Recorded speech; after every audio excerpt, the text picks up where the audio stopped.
Hey guys! Alright guys, we're here today to check out the latest video from these French, what I'm looking at? Baguettes. That's not the word I was looking for, but we can go with that. Aephanemer. Ooh, with a little bit of beurre. I don't know what that is. Butter. Oh. Yeah. I think... Beurre?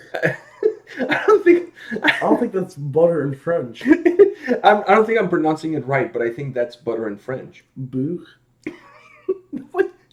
Why are you making it sound like a bird fart? Like, it's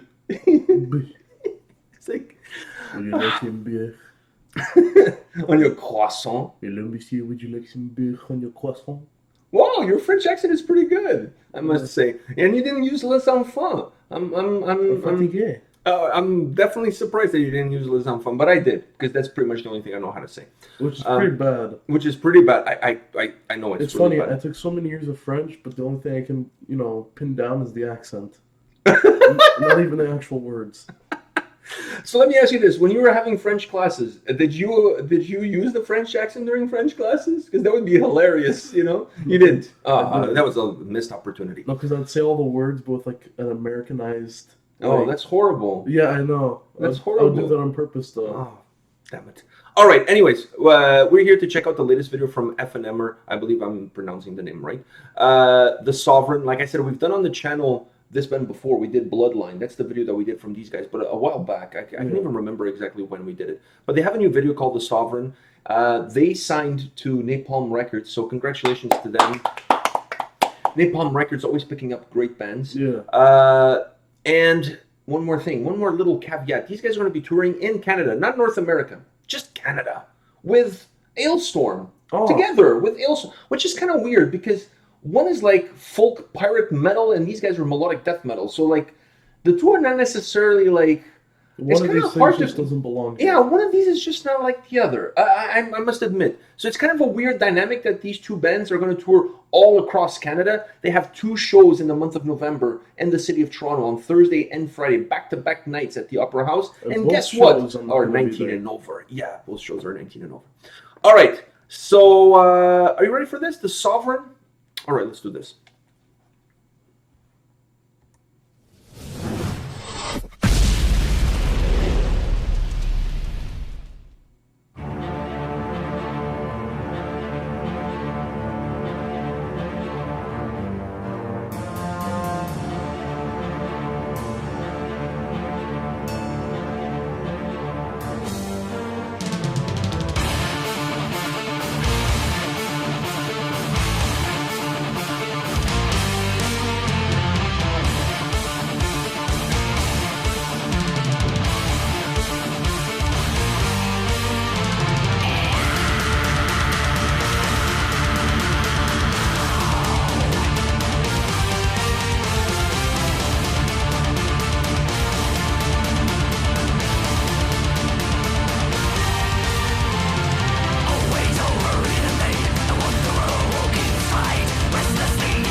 not only she has incredible vocals, she shreds on the guitar. I mean, this cannot get any better. Not every day that you see a front woman in a band, not only, like I said, kill on vocals, but shred on the guitar at the same time. Talk about multitasking. Yeah. All right. So before I forget, I want to say this. Like I said, these guys are going to be touring with Alestorm across Canada. This is just a Canadian tour only. They have 2 Toronto shows back-to-back nights. The only reason I haven't picked up tickets yet, but the only reason I'll even go to this show is to watch these guys. I'm not blowing smoke up anybody's ass. I've seen Alestorm live. I like Alestorm, but I like Alestorm. I'm just gonna I like it, but I've seen them live, and it's like, all right, that's not. I mean, I probably would go anyways, but the reason I'm really excited about even going is because of these guys. I mean, when is the next time I want to see these guys live in Canada? It's like we're talking about slim pickings here. You know what I mean? Like, so I really want to go see them live because this sound, it's in my wheelhouse. Like I love this stuff.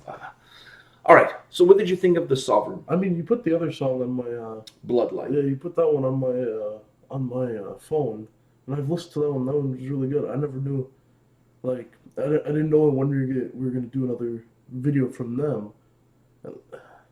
These guys are amazing, absolutely amazing.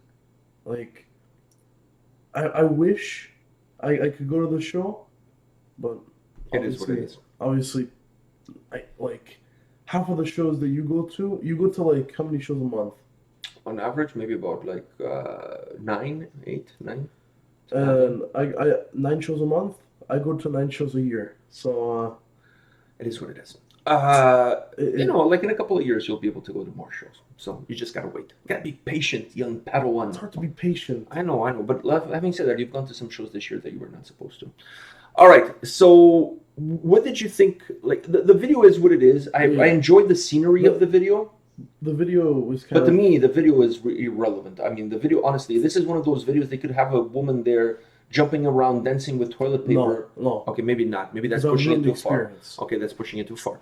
So, unless the guitars all had toilet paper on them. You know what I noticed in the video? When she's playing guitar in the water, the first couple of scenes, the water is just up to her ankle. Later on, it's like just like a little bit halfway through her leg. So it's like, they filmed the video through the day and the tide. I didn't even know the tide could get higher on the river, but I guess the flow got higher and she got deeper into the water. But anyways, I enjoyed the video. Those shots were cool.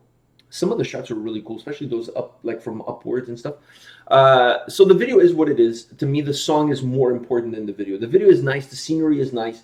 It adds a little bit of flair to the video. You need something flair to the song. You need something to complement the song. But to me, it's all about the song. Yeah. Now, anything specifically about the song that you gravitated towards? I gravitated towards mostly the vocals and the melody. Yeah. The guitar melody was absolutely amazing, and I mean her vocals. Obviously, it's not easy to play guitar and sing at the same time, and it's not easy to have really, really good vocals and play and shred on the guitar because her voice is really cool though. Yeah, it's not full deep. No, it's like it's kind of like Children of Bodom scream vocals. Yeah, like a little not rough necessarily, but there's a little bit of an edge to it. Yeah, that is what a great point. It's very similar to Alexi from Children of Bodom. Has that same style, like that screaming, screeching, but at the same time with a little bit of an edge to it. Yeah. Really hard to pinpoint a specific name to use in order to describe. I like that style of vocals. I like that style of vocals more when the songs have a lot of melody and a tempo. Exactly. When you have songs. Children of Bodom is a perfect example because they have that kind of style where you have vocals to kind of push the song forward. If you have the deep like growl it slows down the track. Yeah. This style of vocals allows the song to continue in that fast forward motion that it has because the song has a good tempo to it, has a lot of melody, and those vocals. It's almost like like adding fuel to the fire. It just feels like it just makes the song even move even faster, keeps moving forward even faster. Now, one thing I said, I remember saying this when we did Bloodline, and I want to say it again. For a band like these guys that use that keyboard melody a lot, they need a keyboard player, in my opinion. If you use keyboard melodies in your songs, the main parts of your song, I have the same. I've said the same about Beast and Black, right? So to me, I think if you're using keyboard melodies in your tracks and you're not using them a lot, you're using them here and there to give certain nuances to the track because you want the song to go in certain directions, you can get away with playing them on backtracks because it's not a predominant component within your song. If it's in one or two songs. Well, it could even be on all the songs, but it's not necessarily a driving force of the song. It's just something that changes the direction of the song. This one, it's kind of like Winter Sun, for example. They use keyboard melodies in their songs, but it's not a driving force of the song. It's something that allows the song to change directions whenever they want the song to change. But this one, the keyboard was a big part of the song. Yeah, the melody of the keyboard then it blends in with the melody of the guitars, but it has a huge presence on the track. So when you have bands that use, and I'm not against them using them, I just say that if you're gonna use them that heavily on your tracks, you should have a keyboard player on the band because then live it adds a different dynamic.